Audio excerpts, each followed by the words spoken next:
व्यक्ति को करना होता है। ये जो चुनाव हो रहा है ये तो बाहर का चुनाव है, व्यवस्था बनाए रखने के लिए,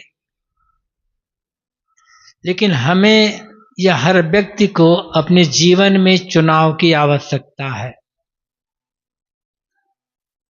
चुनना तो पड़ेगा, बिना चुने काम नहीं चल सकता है। सद्गुण और दुर्गुण, अच्छाई और बुराई, सच और झूठ, कर्तव्य अकर्तव्य, पुण्य और पाप, बंधन और मोक्ष, इन दोनों में से किसी एक का चुनाव करना होगा। बिना चुनाव किए आप रह नहीं सकते हैं। दो में से एक का आपको चुनाव करना पड़ेगा, तीसरा और कुछ नहीं है। या तो सद्गुण है या तो दुर्गुण है। अब किसको चुनाव करेंगे आप,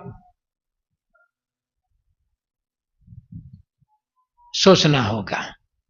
लेकिन जैसा चुनाव करेंगे जीवन वैसा बनेगा।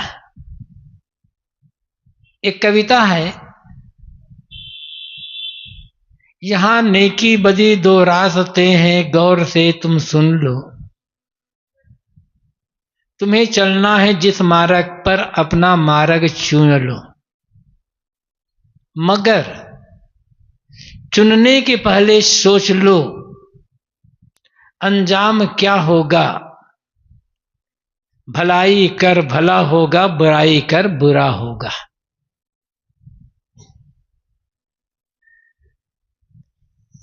सद्गुणों का चुनाव करेंगे, जीवन ऊपर उड़ता चला जाएगा। आदमी स्वयं सुखी रहेगा और उसके संपर्क में आने वाले, व्यवहार में रहने वाले लोग भी सुखी रहेंगे।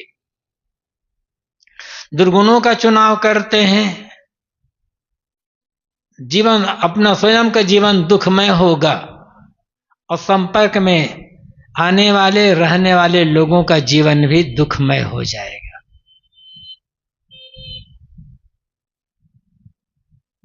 ये जो जीवन मिला हुआ है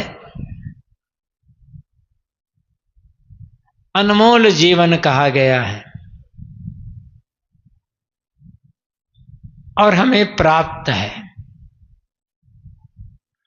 दोबारा ये जीवन मिलेगा या नहीं मिलेगा कहा नहीं जा सकता।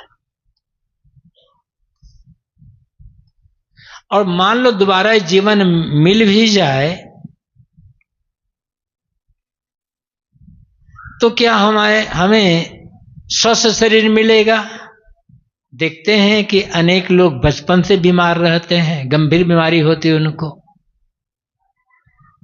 मान लो दोबारा फिर से मानव जीवन मिल जाए तो क्या हमारे हाथ पैर सलामत रहेंगे, आंख नाक कान बुद्धि से सब सलामत रहेंगे। अनेक लोग देखते हैं जन्म से लूले लंगड़े होते हैं, अंधे गूंगे बहरे होते हैं, जन्म से पागल होते हैं। मनुष्य का शरीर तो मिला है लेकिन सारी इंद्रियां साथ नहीं दे रही है। हमारा सौभाग्य कि हमें स्वस्थ शरीर मिला, सबल इंद्रियां मिली, बढ़िया मन मिला और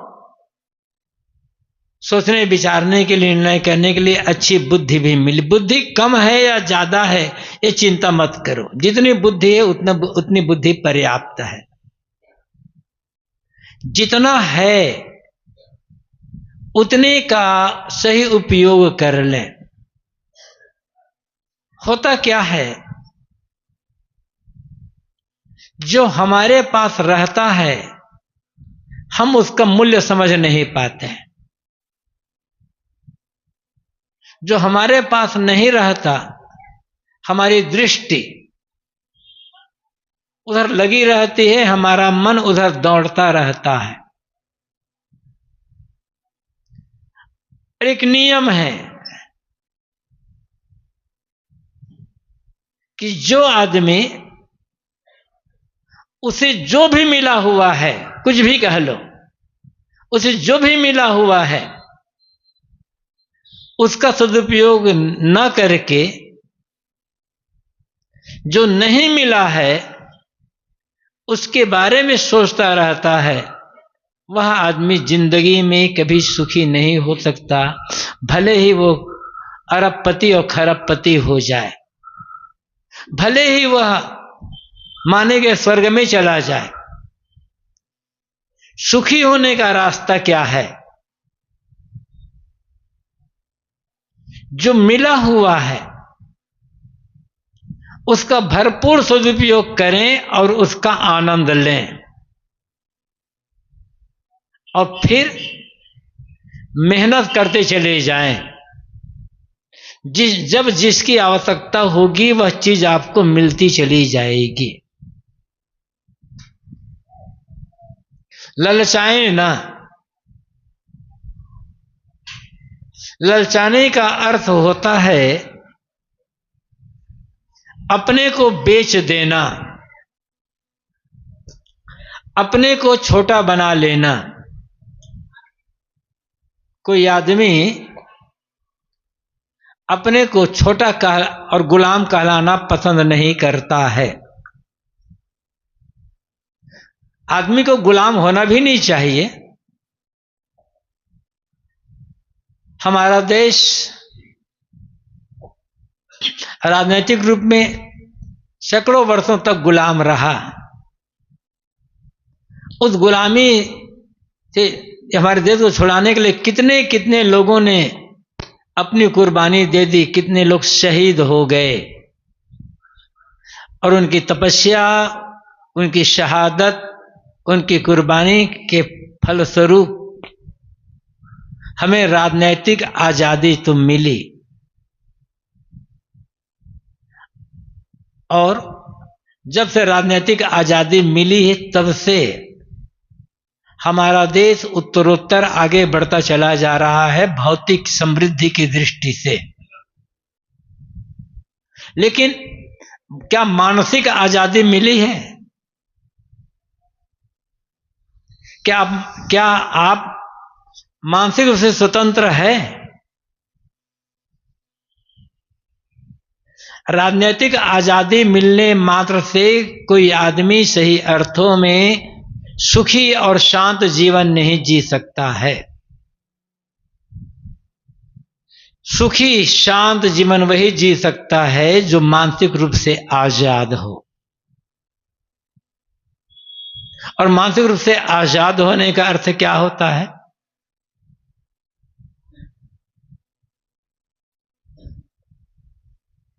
चाहे कुछ भी हो, कितने मूल्यवान से मूल्यवान वस्तु क्यों ना हो, उसको देख करके मन में लालच न उत्पन्न होना, न ललचाना। जहां ललचाए वहां अपने को गुलाम बनाए। ललचाने का अर्थ होता है जिसको देखकर ललचा रहे हो वह चीज बड़ी हो जाती है और आप छोटे हो जाते हैं। जब चीज ही बड़ी हो गई और आप छोटे हो गए तो गुलाम तो बन गए, भले गुलाम कहलाना पसंद ना करें।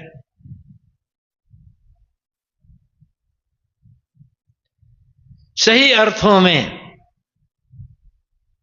आजाद वही है या स्वतंत्र वही है जो अपना काम तो करता है, अपने काम करने में कोई कमी नहीं रखता, आलस्य नहीं रखता, समर्पित होकर के डूब करके काम करता है। जब जैसा काम करने का अवसर आए, किंतु बड़ी सी बड़ी मूल्यवान से मूल्यवान वस्तु को देख करके उसके मन में लोभ लालच पैदा नहीं होता है, क्योंकि सुख, हमारा जो सुख है, हमारी जो प्रसन्नता है वस्तु आधारित नहीं है। वस्तु आधारित सुख क्षणिक होता है, वस्तु आधारित स्वतंत्रता क्षणिक होती है। वस्तु मिली है तब तक सुख है, वस्तु नहीं मिली तो दुख, और मिलकर छूट गई तो और दुख दूना। और यदि मन में संतोष है, तृप्ति है, जो मिला है उसमें संतोष है, उसमें उसका आनंद ले रहे हैं और काम कर रहे हैं, फिर किस बात का दुख? सुख हर आदमी चाहता है, किंतु सच्चे सुख से आदमी अपरिचित रह जाता है। झूठे सुख को सुख कहे, मानत है मन मोद। जगत चबेना काल का, कछ मुट्ठी कछ गोद। आदमी झूठे सुख को सुख कहता है और उस झूठे सुख को लेकर मन में मोद, प्रसन्नता मानता है, इसमें सच्चा आनंद है। किंतु वह सुख जो वस्तु आधारित होता है क्षणिक होता है। जो सुख बाहर से मिलता है वो क्षणिक होता है। चीजें मिली, सुखी हो गए और छूट गए, तब चीजें छूट गई तब फिर रोना हो जाएगा, फिर दुख शुरू हो जाएगा। लेकिन हमारे मन में संतोष है, हमारे मन में तृप्ति है, हमारा मन विकार रहित है और हमारे मन में किसी प्रकार की कोई इच्छा कामना नहीं है। आत्मस्वस्थता का सुख ये तो हर समय का सुख है। नहीं चाहिए का सुख सदैव रहने वाला, चाहिए का सुख कभी होगा कभी नहीं होगा। एक मान लो गाड़ी चाहिए, ठीक, आपके पास पैसा है, गाड़ी ले लो, उसके लिए खंडन नहीं है। गाड़ी उपयोग की चीज है, आने जाने में सुविधा होती है, इसलिए गाड़ी रखने का खंडन नहीं है। लेकिन मान लो आपके पास गाड़ी नहीं है और गाड़ी खरीदने लायक आपके पास पैसा नहीं है, लेकिन आपके मन में बार बार ये बात आती है, मेरे पास भी गाड़ी होती, मेरे पास भी गाड़ी होती। दूसरे गाड़ी को देख करके आपके मन में लालच पैदा होता है, देखो आदमी कितना सुखी है, बस गाड़ी में बैठा फर से उड़कर चला गया। एक मेरे पास तो गाड़ी भी नहीं है, मैं कितना अभागा हूं। अब न हुआ दुख आपने भोगना शुरू कर दिया है, क्योंकि ललचा रहा है मन, गाड़ी के पीछे देख रहा है। अच्छा, गाड़ी में जो सुख मिलता होगा, जिनके पास गाड़ी है, गाड़ी वाला बड़ा सुखी होगा, तो आपके गांव में बहुत गाड़ी वाले होंगे, जरा पूछना भैया आपका सुख कितना सुख है। आप तो छक गए होंगे सुख किसे, गाड़ी में बैठ बैठ करके। अच्छा, मान लो इच्छा हुई मन में गाड़ी मेरे पास होना चाहिए, आपने मेहनत किया, पैसा इकट्ठा किया, गाड़ी खरीद लिया। अब गाड़ी आपको मिली, गाड़ी खरीद घर ले आए, बहुत सुखी हो गए। अब मेरे पास भी गाड़ी हो गई।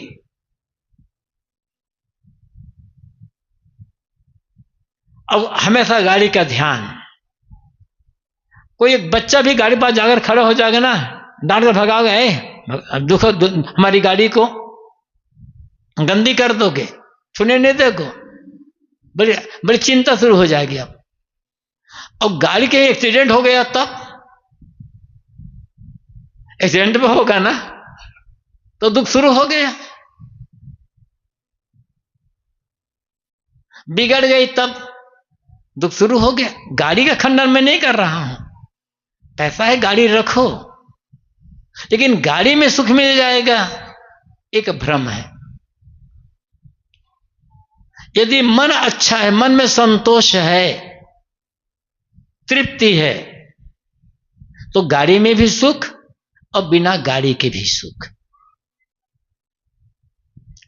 अच्छे विचारों में डूबा हुआ है मन तो हर समय सुख है, क्योंकि अच्छे विचार के लिए मन में रखने के लिए पैसा नहीं चाहिए आपको। दुनिया में कुछ कोई भी चीज चाहो, कोई भी चीज आप चाहो तो पैसे की आवश्यकता होगी। मुफ्त में चीज मिलती नहीं है। लेकिन अच्छे विचार मुफ्त के जो हमारे जीवन के लिए बहुत उपयोगी है और जिसके होने पर हम सुखी हो सकते हैं, हमारे साथ में रहने वाले सुखी हो सकते हैं, वो चीजें मुफ्त में मिली है, हम उपयोग करना नहीं जानते हैं।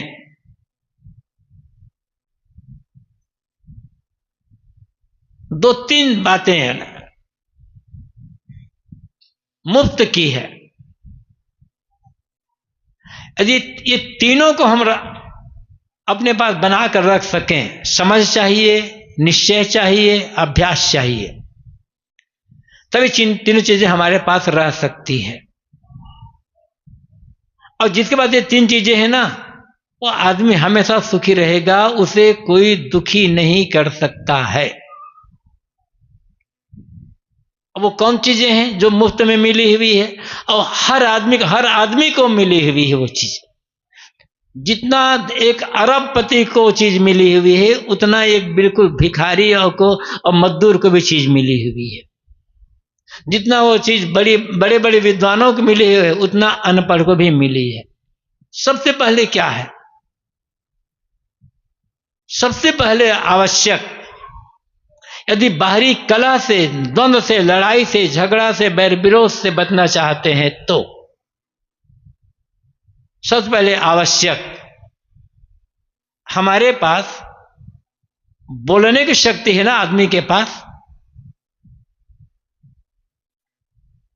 हम रोज बोलते हैं, तो एक बार कर लें, केवल मीठी वाणी के बाद मीठी बोलना है।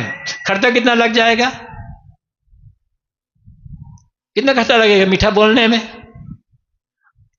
अच्छा, बिना खर्चा तो कितने लोग अपने घर में मीठा बोलते हैं? कड़वा तो नहीं बोलते ना घर में, पत्नी से, बहू से, बेटा से, भाई से, नौकर से, मादर से। फ्री में मिली ये चीज मीठी बोली प्रयोग नहीं करते, इसलिए तो घर घर में कला है। बड़ी साधारण सी बात बता रहा हूं, कोई बहुत आत्मा परमात्मा बहुत ज्ञान बैराग की बात नहीं है। कला क्यों है घर में? उदास क्यों है मन में? किसी एक ने कड़वी बात बोल दी, सुबह नींद खुली और किसी एक व्यक्ति ने कड़वी बात बोल दी, अब दिन भर घर वालों का मन परेशान, उदास। और होता क्या है? कड़वी बात बोलने में जितनी शक्ति लगती है, उतनी शक्ति हम मीठी बात बोल सकते हैं। बड़ी मेहनत तो है नहीं उसमें। इस मीठी वाणी को सदगुरु कबीर ने अमृत कहा है, और इसी मीठी वाणी को महाभारत में वेद व्यास जी ने भी अमृत कहा है। सदगुरु कबीर ने कहा है, जीवा में अमृत बसे, जो कोई जाने बोल। यदि आदमी बोलने का तरीका जानता है और उचित समय पर उचित ढंग से उचित बातें कहता है, तो आदमी की जीवा में अमृत बसता है।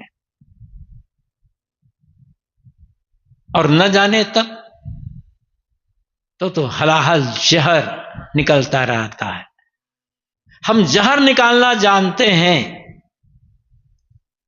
अमृत निकालना नहीं जानते, इसीलिए दुखी है। इसीलिए पूरे परिवार में अशांति है, कलह विवाद।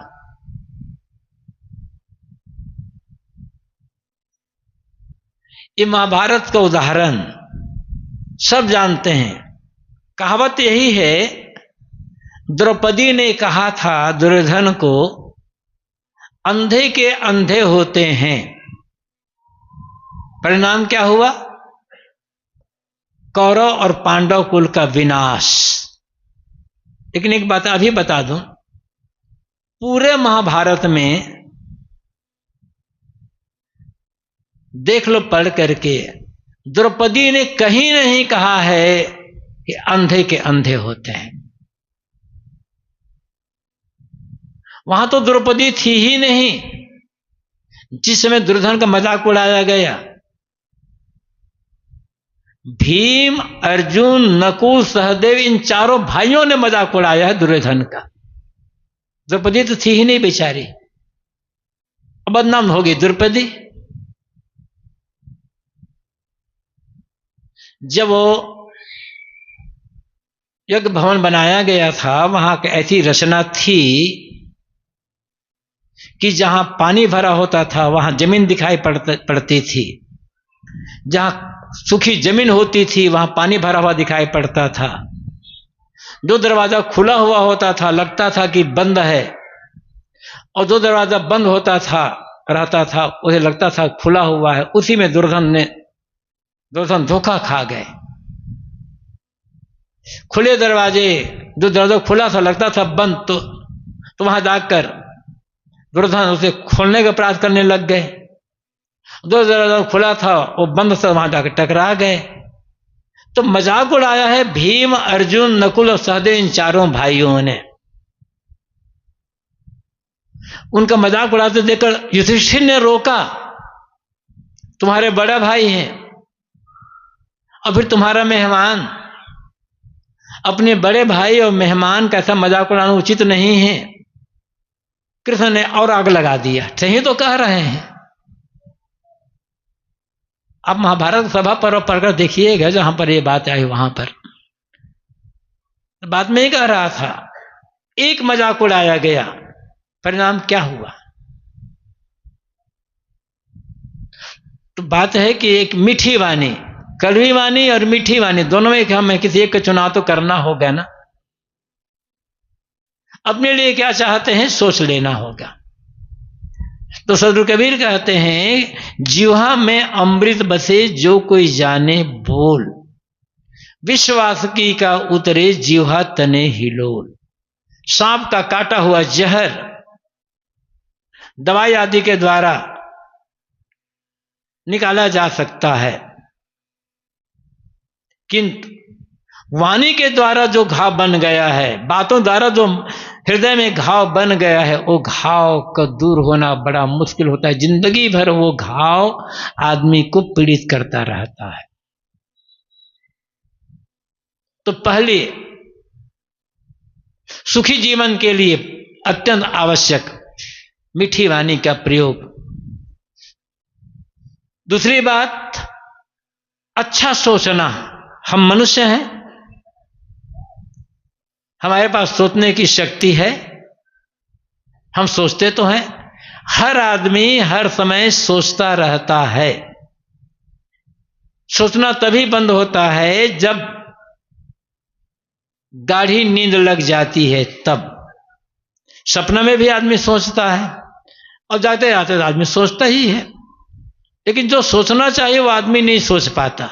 जो नहीं सोचना चाहिए, खुराफात की बातें, दुनियादारी, मोह माया, राग रंग की बातें, अन्य प्रकार के नकारात्मक बातें सोचते गए आदमी तनाव में, चिंता में आ गया। अच्छा सोचना ये सुखी होने का रास्ता, बिना पैसे के। जैसे अच्छी बात बोलने में पैसा नहीं लगता, वैसे अच्छी बातें सोचने में पैसा नहीं लगता। और जो मिला है उसमें संतोष रखना, ये तीनों चीजें बिना पैसे के।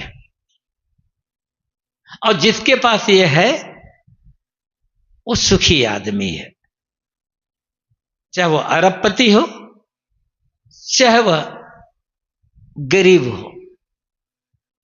मैं गरीबी का समर्थक नहीं हूं, किसी आदमी को गरीब नहीं रहना चाहिए,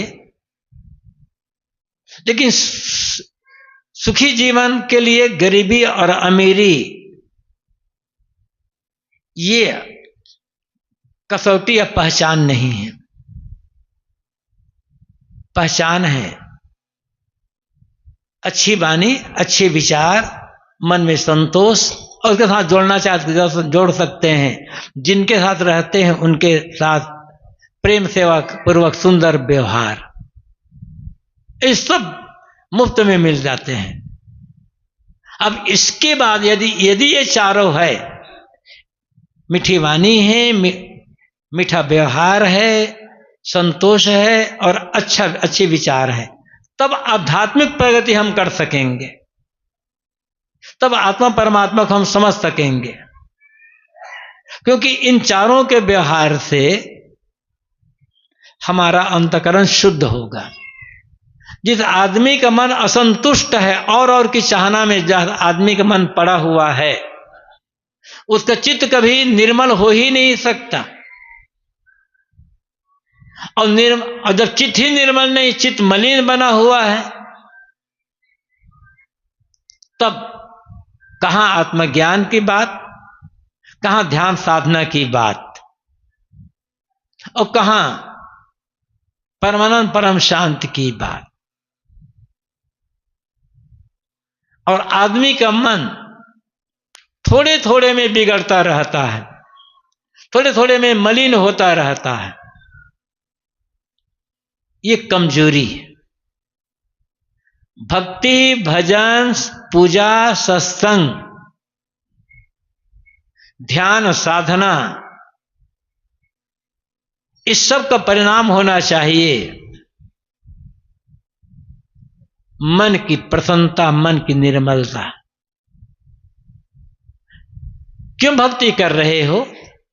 भक्ति करते करते वर्षों बीत गए और मन वैसे के वैसे दुखी है, वैसे के वैसे अशांत है, तनाव से भरा हुआ है, तो आखिर भक्ति का फायदा क्या हुआ भाई? सत्संग भी कर रहे हैं, वर्षों बीत गए, सत्संग करते करते बाल पक गए, घर छोड़े हुए 20, 25, 40 साल हो गए, लेकिन मन मलिन बना हुआ है। तो घर छोड़कर साधु बनने का फायदा क्या हुआ? सत्संग करने का फायदा क्या हुआ? ध्यान साधना कर रहे हैं, मन अभी भी हमारा मलिन ही बना हुआ है, तो ध्यान साधना करने का फल क्या हुआ? जो कुछ भी करें, एक तो खेती, नौकरी, व्यापार, मेहनत, मजदूरी, इनसे जीवन का निर्वाह होता है। और जीवन निर्वाह में कौन क्या खाता है, ये बड़ी बात नहीं है। बड़ी बात है जो खाता है उसे पचाता है या नहीं है। किसके भोजन में सूखी रोटी है, सूखा भात है या एक सब्जी है, किसके भोजन में कि अनेक प्रकार के व्यंजन, अनेक प्रकार सब्जियां हैं, महत्व नहीं है। महत्व है मन कैसा है। तो जो कुछ, एक तो ये जीवन निर्वाह के काम हो गए, ये तो मजबूरी है जीवन का, कि जीवन की उद्देश्य नहीं है ये। तो इसके आगे धर्म का जो क्षेत्र है, पूजा पाठ आदि का जो क्षेत्र है,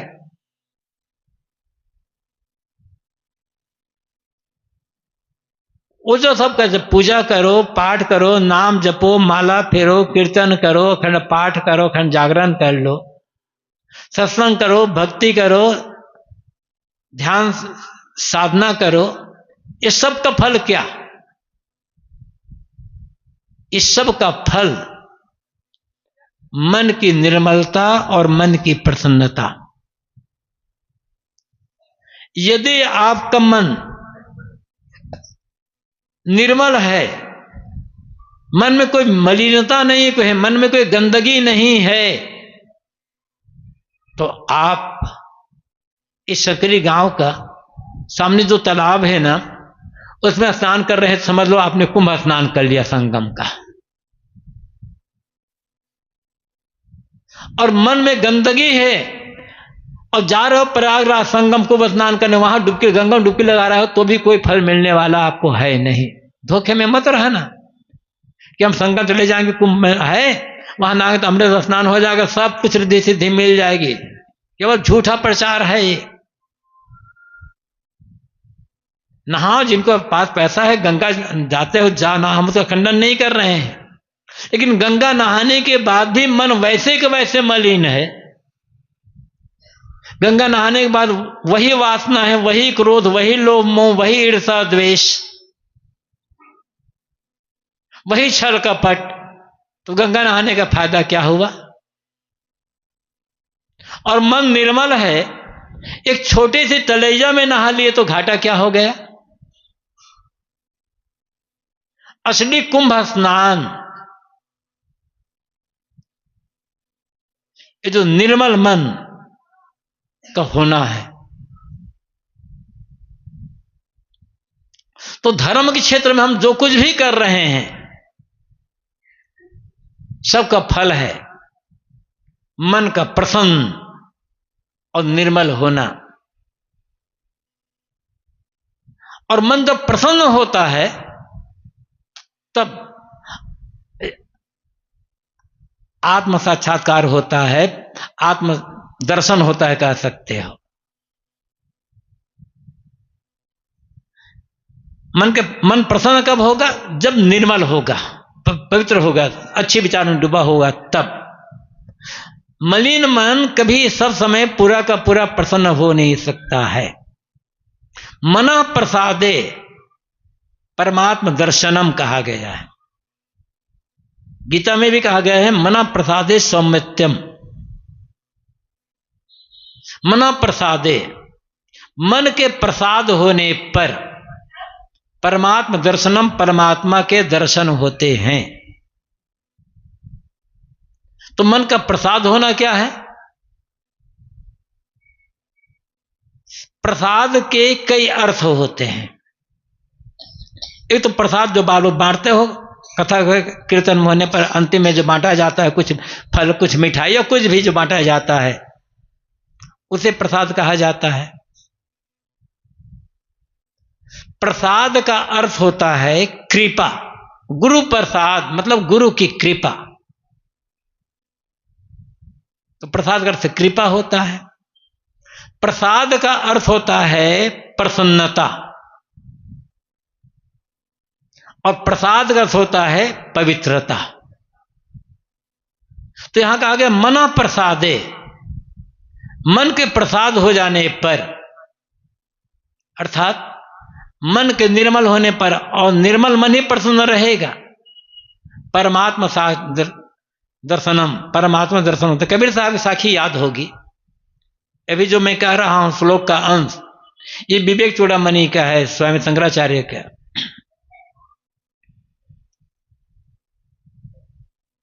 पतेगा वो पूरा पते हैं, बहि निरोधे मना प्रसन्नता, मना प्रसादे परमात्मा दर्शनम, तस्मिन् सुदृष्टे भवबंधनासो बहिर्निरोधे पदवी विमुक्ति।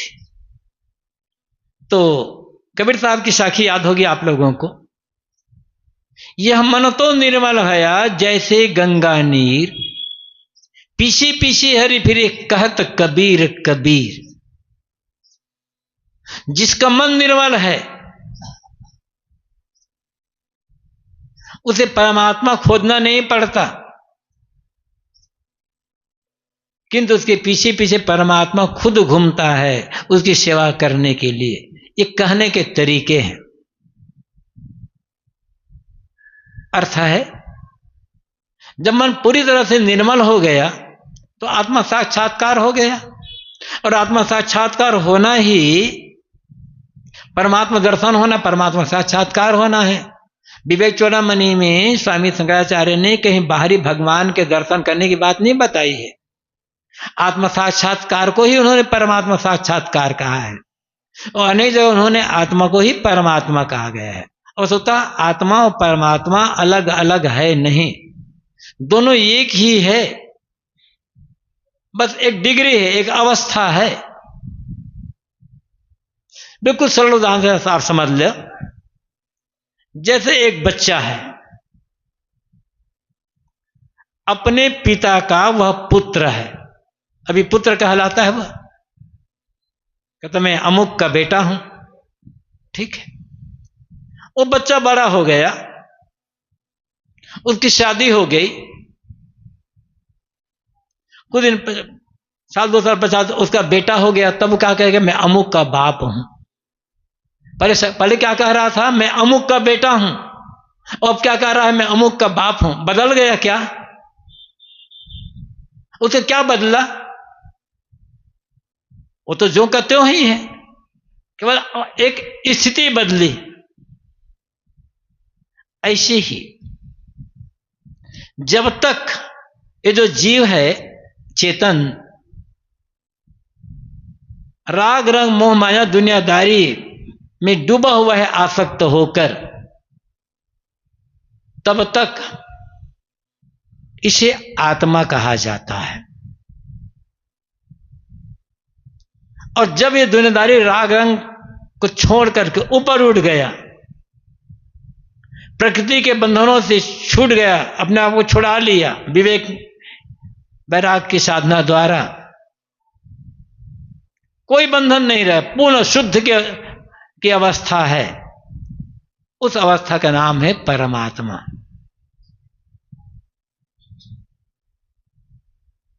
तो आत्मा परमात्मा अलग अलग नहीं है, एक ही है। और साहब जो कहते हैं कि यह मन तो निर्मल भया जैसे गंगा नीर, पाछे पाछे पे कहत कबीर कबीर।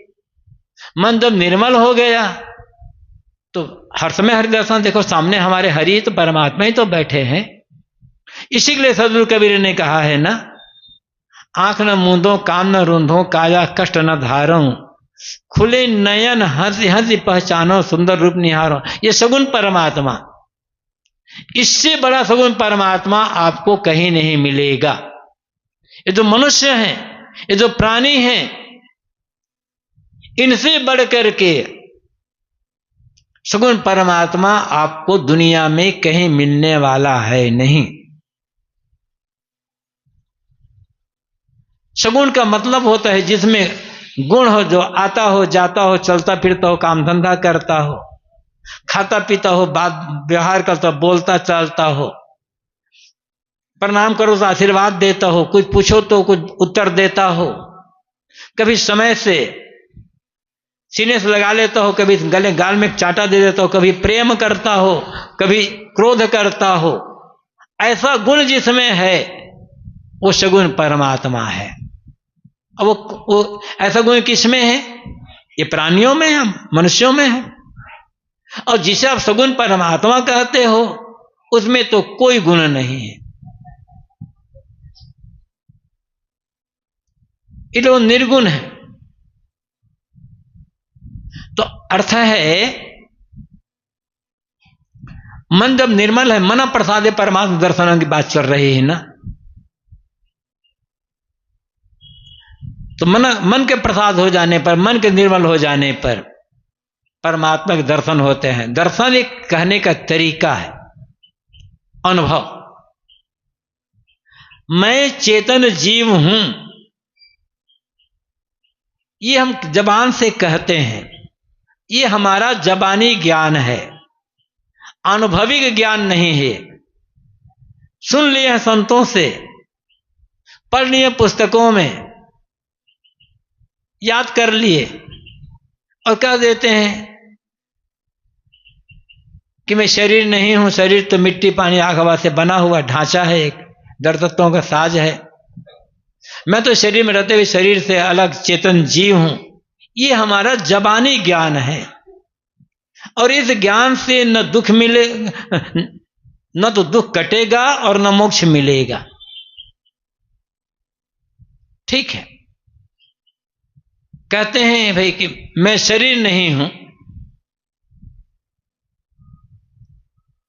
किंतु मैं शरीर में रहने वाला आत्मा हूं। जैसे मकान और मकान का मालिक दोनों एक नहीं होते किंतु अलग अलग होते हैं, ऐसे ही शरीर और शरीर में रहने वाला जो चेतन जीव है दोनों एक नहीं है, अलग अलग है। ये जबानी ज्ञान है।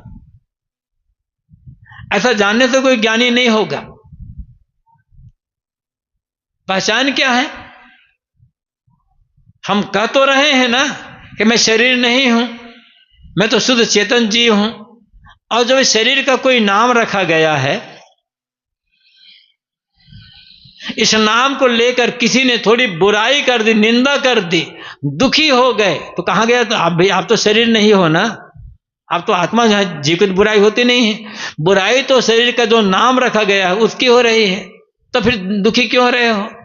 जो भी व्यक्ति अपने शरीर के नाम की बुराई सुन करके, निंदा सुनकर दुखी होता है, उसे आत्मा का कुछ ज्ञान ही नहीं है, चाहे मैं हूं चाहे और कोई और हो।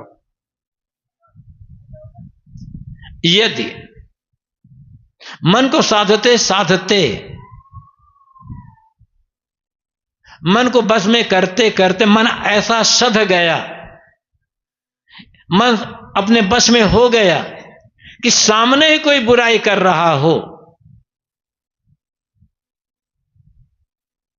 सामने आकर के एकदम अभद्र शब्दों में कोई निंदा कर रहा हो, गाली दे रहा हो, उस गाली निंदा बुराई को सुन करके मन जरा भी दुखी ना हो, तो समझना मुझे अपने आत्मा का ज्ञान हो गया है।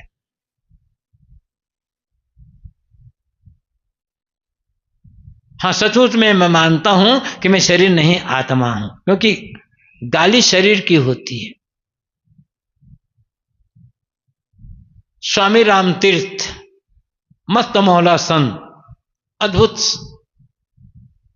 वैराग्यवान संत, एक बार वो कहीं बाहर गए थे, अपने आश्रम में आए तो हंसते हुए आए। उनके शिष्यों ने देखा, कहा स्वामी जी आज आप बड़े प्रसन्न दिखाई पड़ रहे हैं, क्या बात है? तो उन्होंने कहा आज राम को खूब गाली मिली है और मैं बड़ा खुश हूं राम को गाली पा करके। कि स्वामी जी आप ही तो राम हैं। स्वामी राम तीर्थ अपने को राम कहा करते, बादशाह राम कहा करते थे, मस्त मौला। तो शिष्यों ने कहा स्वामी जी आप ही तो राम है ना, गाली तो आपको मिले। अरे कि तुम क्या जानोगे कि मैं राम का, ये राम तो शरीर का नाम है ना, मैं शरीर थोड़े हूं।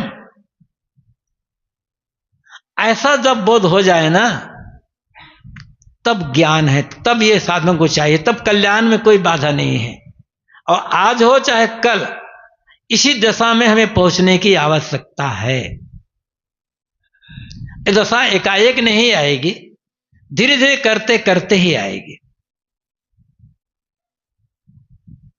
तो बात ये चल रही थी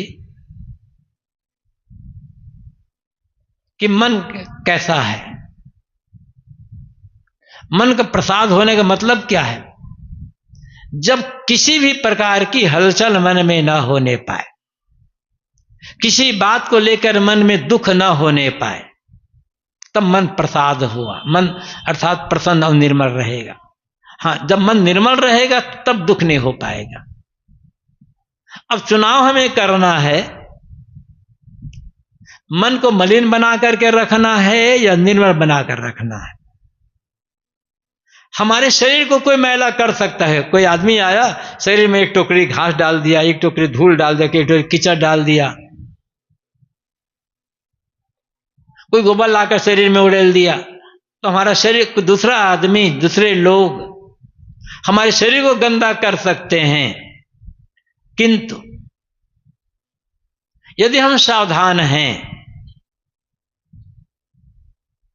तो पूरी दुनिया के लोग मिल करके हमारे मन को गंदा नहीं कर सकते।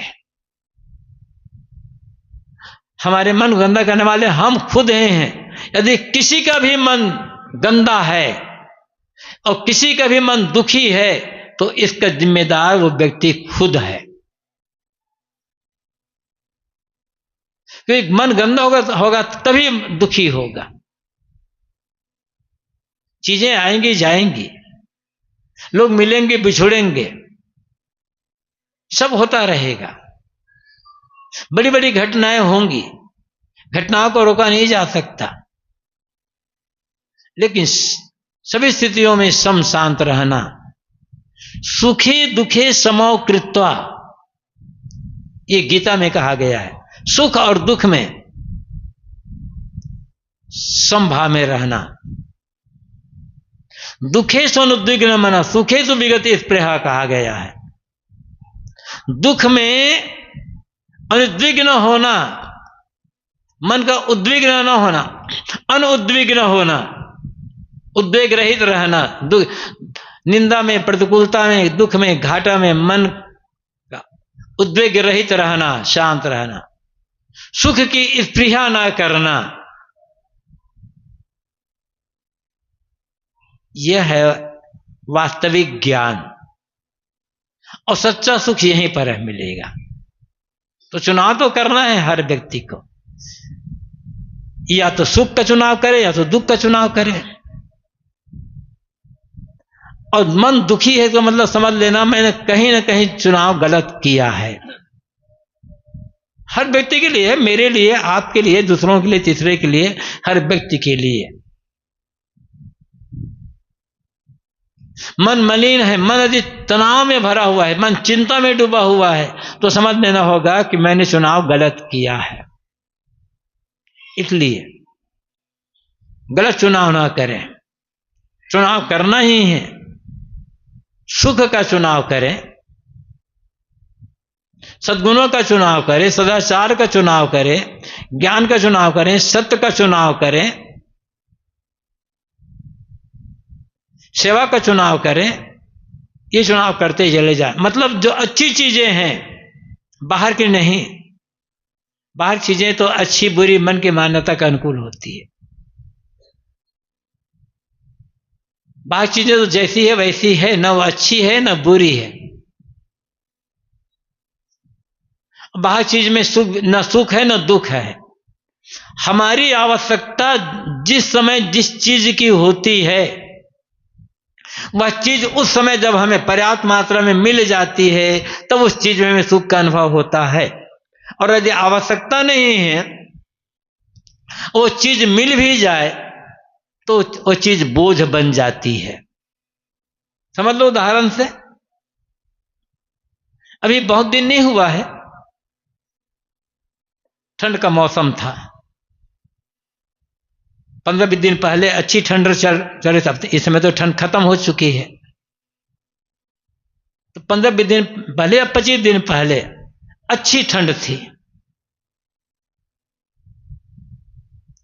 अब उस ठंड की अवस्था में हम जब ठंड से कांप रहे हो बिल्कुल एकदम, ओढ़ने को बढ़िया उत्तम कंबल मिल जाए या रजाई मिल जाए तो कितना आनंद आएगा, बड़ा आनंद आएगा, बड़ा सुख मिलेगा। क्योंकि हमें उसमें आवश्यकता थी। वही बढ़िया से बढ़िया कंबल और रजाई जो आपने ठंड के महीने में ओढ़ा और आपको ओढ़ाया गया, अब कहते भैया ये कंबल और रजाई क्या मिला, मैं तो इतना आनंदित हो गया, इतना सुखी हो गया कि कहना क्या है। बड़ा सुख आया कंबल और रजाई से। उसी कंबल और रजाई को आपको जेठ की दोपहरी में ओढ़ा दिया जाए, बड़ा मजा आएगा ना, क्योंकि आवश्यकता खत्म। ठंड से कांप रहे थे तो उसकी आवश्यकता थी उस रजाई कंबल की, तब उसमें सुख मिल रहा था। गर्मी में उसकी आवश्यकता नहीं है तो कंबल बोझ बन जाएगा, रजाई बोझ बन जाएगी। अभी बस 1 महीना पश्चात, अब तो कहेंगे शुरू भी हो गया है, 1 महीना पश्चात कूलर शुरू हो जाएगा। गर्मी चलकर आ रहे हैं, थके मांदे, कमरा में बैठे कूलर चला दिया या एसी चला दिए, बड़ा सुख आया, बड़ा सुख आया। उसी कूलर को पुष माघ में चला दिया जाए तब तो मतलब ये क्या है, बाहर की जो चीजें हैं निर्वाह के लिए है। जब जिस समय आवश्यकता होती है उस समय चीज मिल गई तो उसमें सुख है, आवश्यकता नहीं है तो बोझ है। किंतु सद्गुणों का जो सुख है, सदाचार का जो सुख है,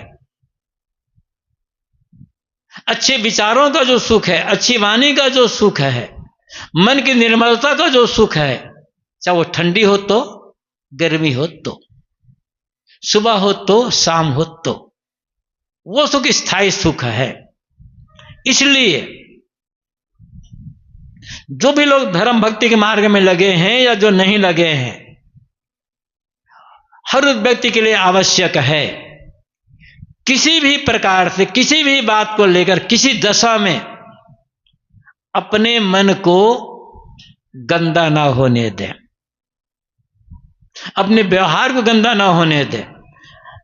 पैसे का घाटा घाटा नहीं होता है बंधुओं, ये मन का गंदा होना घाटा है, व्यवहार का बिगड़ जाना घाटा है।